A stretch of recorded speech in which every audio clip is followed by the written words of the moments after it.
هل أتاك حديث الغاشية وجوه يومئذ خاشعة عاملة ناصبة تصلى نارا حامية تسقى من عين آنية عاملة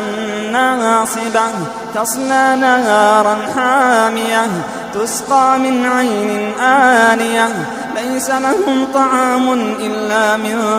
ضريع ليس لهم طعام إلا من ضريع لا يسمن ولا يغني من جوع وجوه يومئذ ناعمة وجوه يومئذ ناعمة لسعيها راضية في جنة عالية لا تسمع فيها لاغية فيها عين جارية فيها عين جارية فيها سرر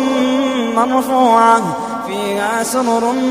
مرفوعة وأكواب موضوعة ونمارق مصفوفة وزرابي مبثوثة أفلا ينظرون إلى الإبل كيف خلقت وإلى السماء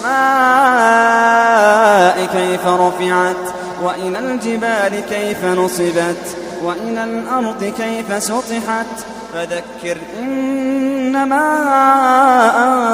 أنت مذكر لست عليهم بمسيطر إلا من تولى وكفر فيعذبه الله العذاب الأكبر إن إلينا إيابهم ثم إن علينا حسابهم.